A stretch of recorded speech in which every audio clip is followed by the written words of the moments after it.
Banner review. Is that good enough?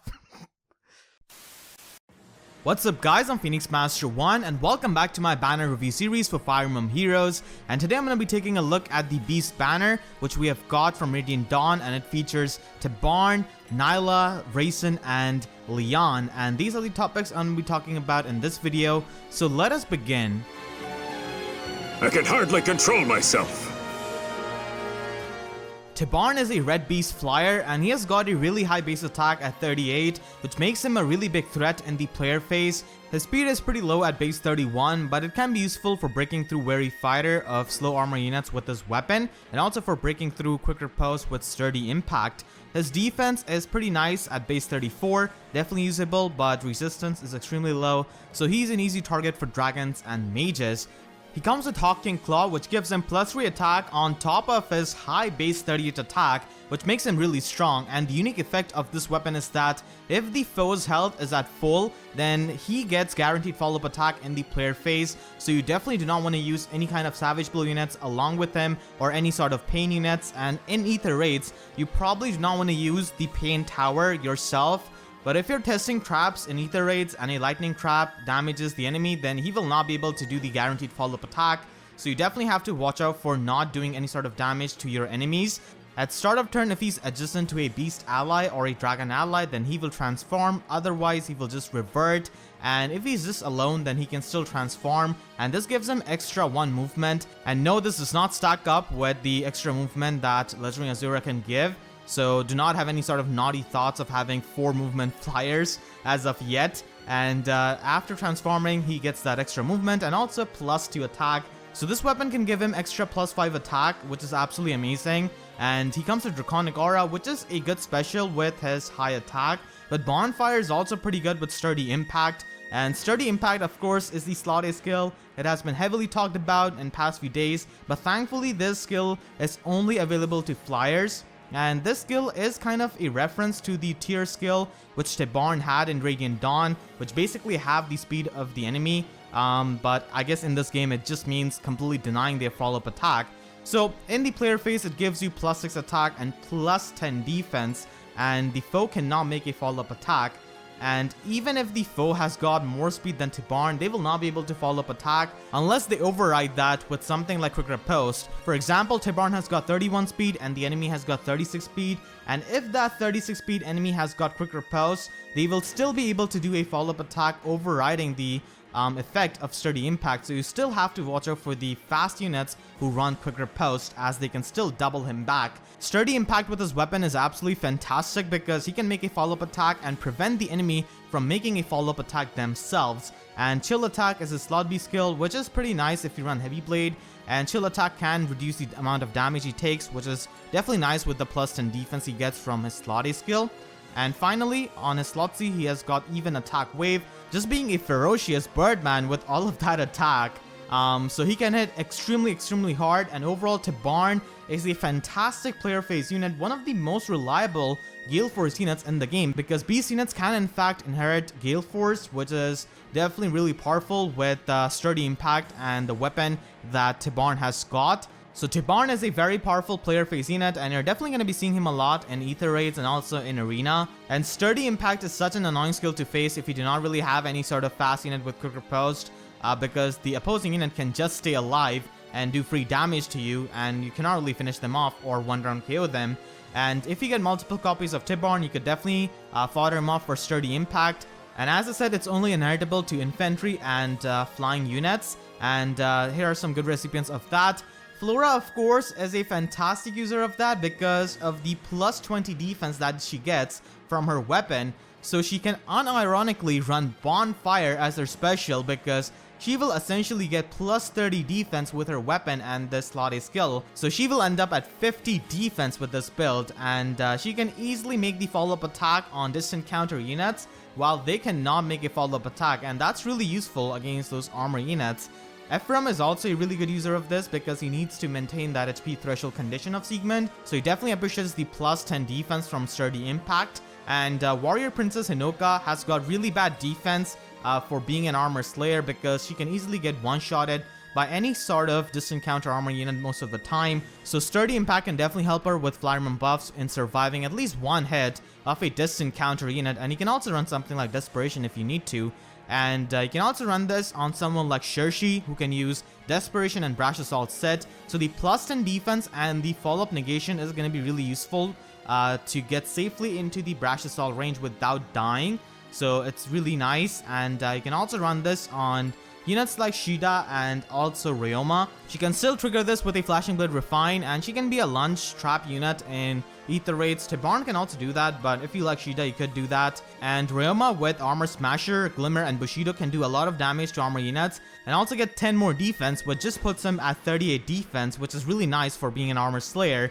And even if he fails to KO an armor unit, he will not get KO'd himself from something like Vengeful Fighter or Quicker Post. And you can also run this on many range units like Legendary Lucina. Legendary Lucina does get +4 to all of her stats against melee range enemies, and Sturdy Impact is really useful with that. So she can pretty much end up at 39 defense against those kinds of units, and a Link skill with Future Vision is going to be really helpful, and she's already really fast with this. And you can also run this on a rotating bonus unit like Anna, who's really underwhelming and the worst Asuka Trio member. That extra defense is definitely going to be helping you a lot versus the armor units. You'll get no quarter from me!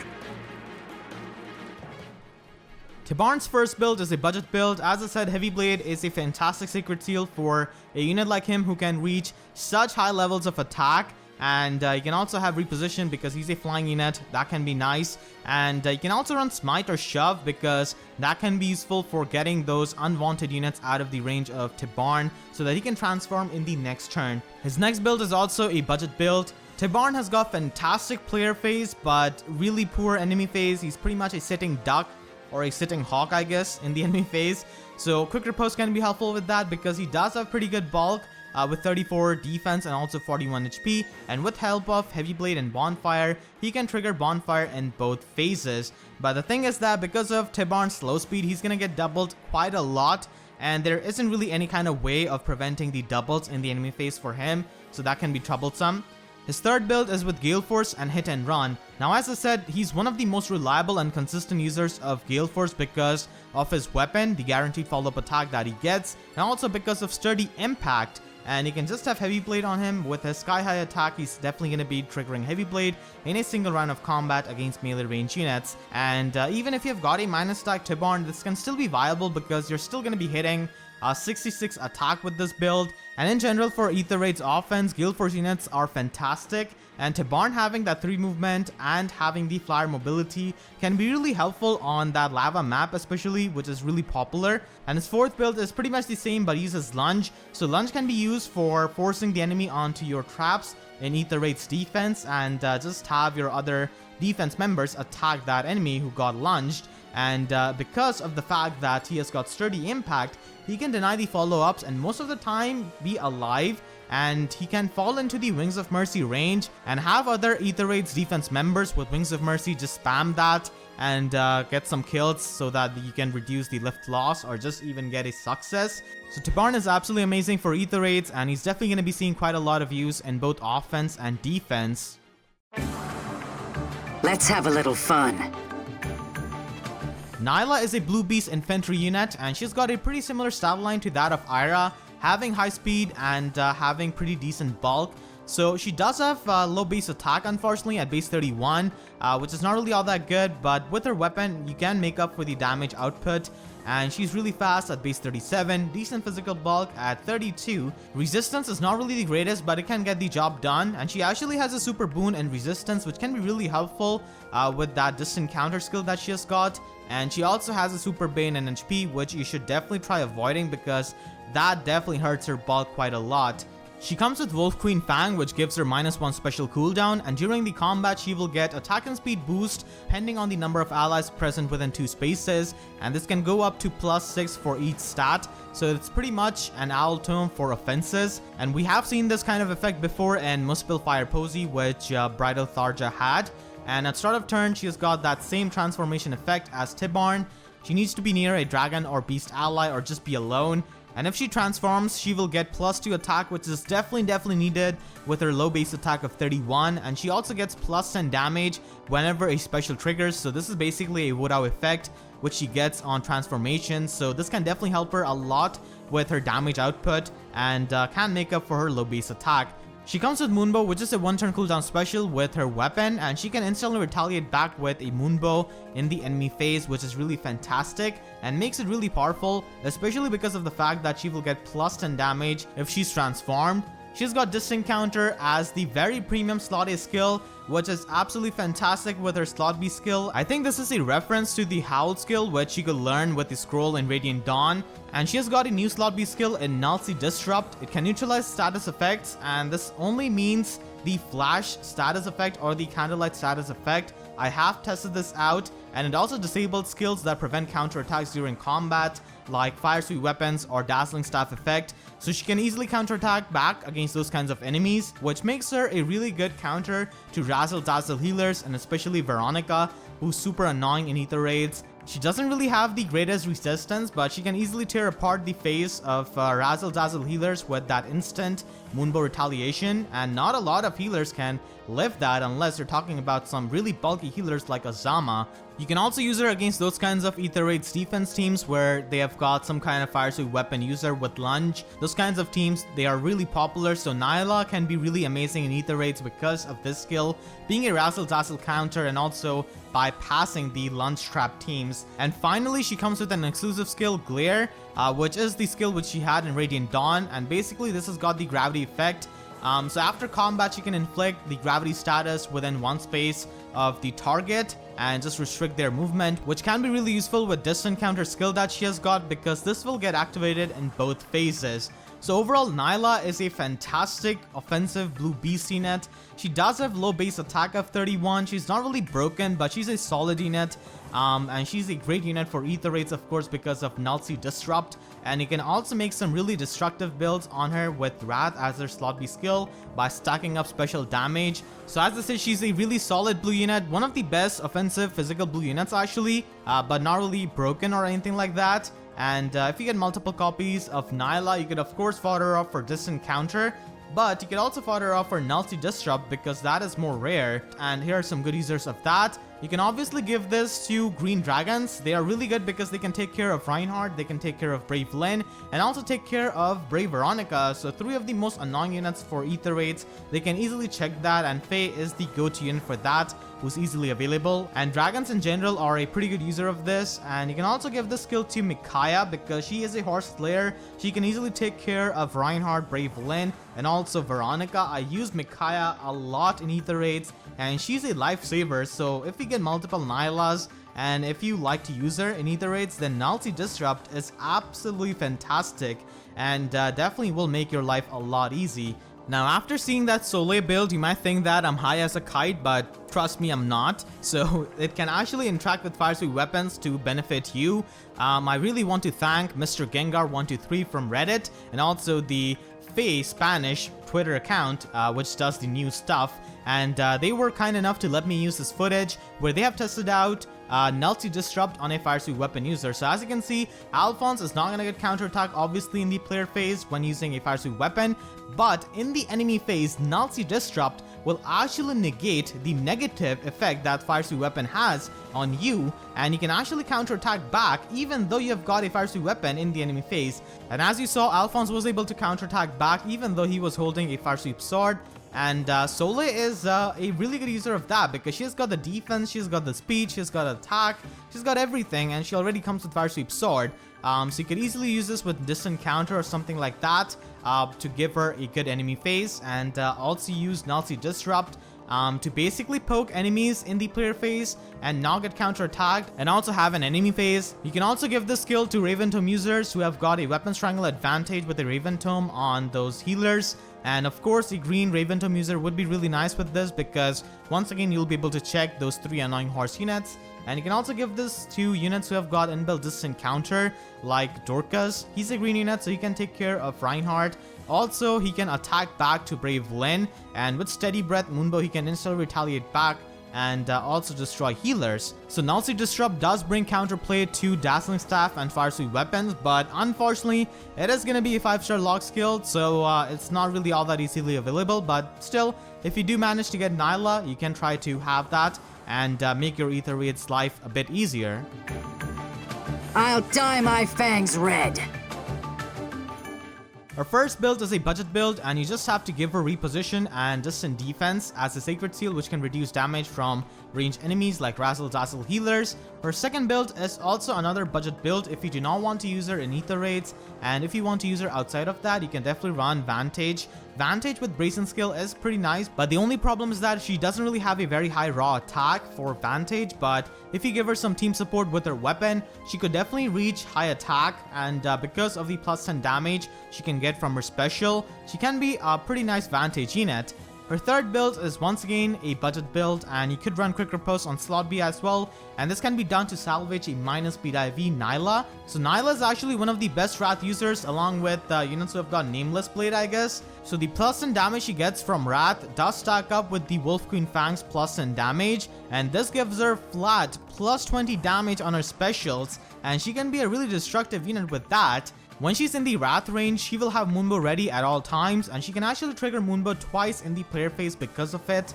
But it's definitely a very expensive build. And the fifth build uses Special Spiral. Now, because of the -1 cooldown on her weapon, she could run 3-turn cooldown specials like Luna with Special Spiral and always have those ready. And she can also get the plus and damage from her weapon, so that's definitely really potent with Special Spiral. But once again, this is a really expensive build, and you could run Quicken Pulse or Flashing Blade to set up Special Spiral quickly, or to just have Infantry Pulse users. And her final build is a player phase build.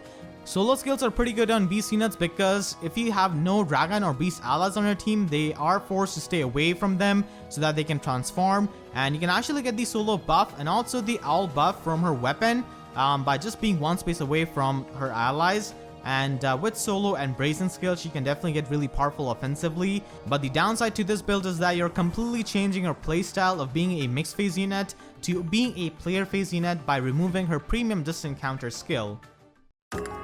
Not hurt? No? Leanne is a colorless beast flyer, and she has got pretty low base attack, which is a common trend with any kind of singer or dancer.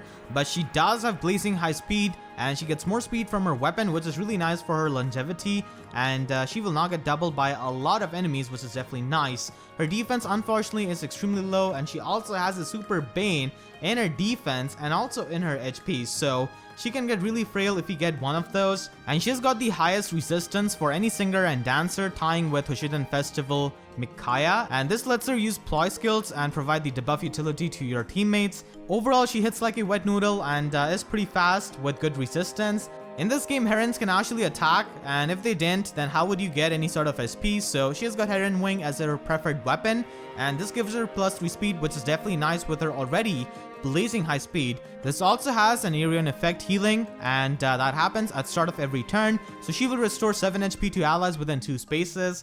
And this is definitely a hit or miss effect because this is really nice if you're using someone like Brave Celica or Alm with his weapon Refine, or if you're using any kind of Fury unit, you can just bypass that Fury damage basically with this. But yeah, Brave Celica is going to be really nice with this, but unfortunately all of the other offensive units who use something like Wrath, Brazen Skills, Desperation, Vantage, and they will recover HP and get knocked out of the range of their skill, which can definitely suck. And those are the types of units with those skills that you use with a dancer. And this can definitely just mess them up. But with units who have to be at certain amount of HP to activate their weapon, or just to have some kind of skill like Quick Repose be activated, this AoE healing is going to be absolutely fantastic for them. And if she transforms, she will get 1 extra movement. So we finally have 3 movement dancers. Not really a cavalry dancer, but even something scarier than that because she's got the mobility of a flyer. And this is definitely going to be affecting the metagame in Aether Raids. And you can easily have some kind of beast unit or dragon ally right beside her so that she can transform right off the bat. In Arena, it's not going to be all that common because of her low score range, and also the fact that she might not transform at the very first turn unless you've got all kinds of armored dragons or something like that.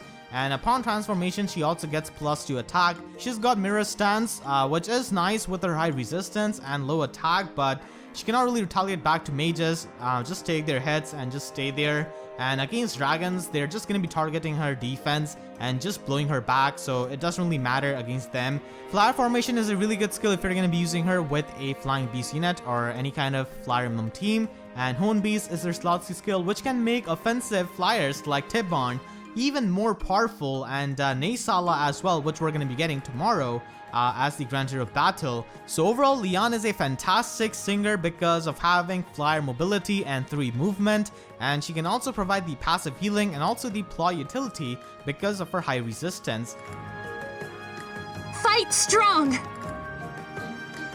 Her first build is a budget build. All you need to do is give her Moonbow and have some kind of support Sacred Seal. You could also run Wings of Mercy if you're not going to be using her with any kind of flying ally. And her second build uses Fury and Ploys to provide that debuff utility to your teammates. And you can also run a chill skill like Chill Defense for providing more debuff utility. And she's got pretty high resistance with Fury, and she can be a really consistent user of Ploys.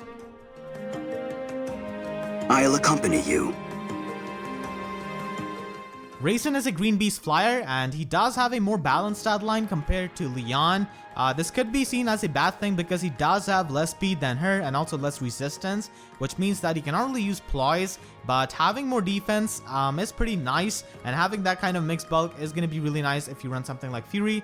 He also comes with the same weapon as Leanne, and I did go over that before, and he has Steady Posture as a slot A skill, which is nice if you combo that up with something like Darting Stance and Sacred Seal. It can give him plus 10 speed. Speed and defense buff for survivability is pretty nice with his stat spread, and he has got Fortify Beast as a counterpart to the Hone Beast that Leanne has got. And Fortify Beast can be pretty useful with some defensive beast units like Nailah, I guess, if you want to increase their resistance. We haven't really got any kind of other beast unit that has got a good enemy phase, so in future this can be pretty useful whenever we get those. So overall, Reyson has got a balanced stat line compared to Leanne, and he's looking like a unit who could get demoted because he only has 4 skills. So he could get demoted, and if they didn't want to demote him, why not just give him another skill like all other units from this banner? So I'm definitely thinking that he might get demoted. A lot of people are as well, and he would be a really nice merge project because he has got that 3 movement. I will not be controlled! Reyson can just run Wings of Mercy, which is a good skill for any kind of refresher, but you have to keep in mind that he cannot be near an ally who's not beast or a dragon unit, because he will not be able to transform next turn and not get that 3 movement, so definitely keep that in mind. And as I said, Darting Stance can be a good Sacred Seal with Steady Posture for giving him more speed in the enemy phase, and Flyer Formation can be run if you're going to be using him with other Flying Beasts or just in general for Flyermom teams. You can run Fury on Reyson, and that goes really well with his balanced mixed bulk and in general with his personality. You can also run Triangle Adept on him to have better matchup against blue units, and in particular that one degenerate blue mage that is also from the same game and present in Fire Emblem Heroes. And finally, he's got a cheerleader build. I'm doing this assuming that he will get demoted and it will be easier to merge him because he could appear at 4-star rarity. And Green Dual Flying has not been released as of making this video, but it will probably get released eventually. We do have a lot of green flyers, and Reyson can provide that amazing passive healing, which is extremely useful to the bonus unit for your arena team who has to engage in multiple battles, and he can provide the sync support and also the guidance support. And his balanced bulk can be nice with his high speed for chipping away the health of the enemies, and he will not get doubled unless the enemy has got something like Bolt Fighter, and he can score 746 in arena because of having that preferred weapon, but still he has got that Sing skill which has got only 150 SP. Overall, this is a really good banner that brings new stuff to the table. Tibarn and Nailah are really powerful units, Tibarn having a really good player phase and Nailah having a pretty good mixed phase. And we also have 2 Herons who can provide the Sing utility and also have 3 movement, which is definitely pretty insane. And they can also provide the passive healing without wasting any sort of turn, which is really useful if you combine them with someone like Brave Celica. She could just use her double lion effect once again the next turn without wasting anyone's turn. Nailah can definitely make it easy for you in ether raids if you do have a lot of trouble against Veronica and in general Razzle Dazzle healers. And Tibarn is also really nice in any kind of game mode, to be honest. He's a fantastic player phase unit, but still we're actually going to be getting 2 seasonal banners back to back as you saw on the schedule probably. And we're also going to be getting a new mythic hero at the end of this month in a legendary banner, and that could be from Radiant Dawn, a certain black dragon, a certain dragon Laguz. I'm not gonna take any names, but you could probably guess. So that is also something to watch out for if you're thinking of saving your orbs. And Reyson could always get demoted because there's a really high chance of that. So I'm really hoping that Reyson does get demoted, and that's pretty much going to be it for this review. I hope you guys enjoyed. If you did, then please be sure to leave a like and share this video with your friends who are trying to summon on this banner. And if you haven't already, then make sure to subscribe for more Fire Emblem Heroes content. And with that being said, I'll see you guys next time. Thank you so much for watching and have a great day.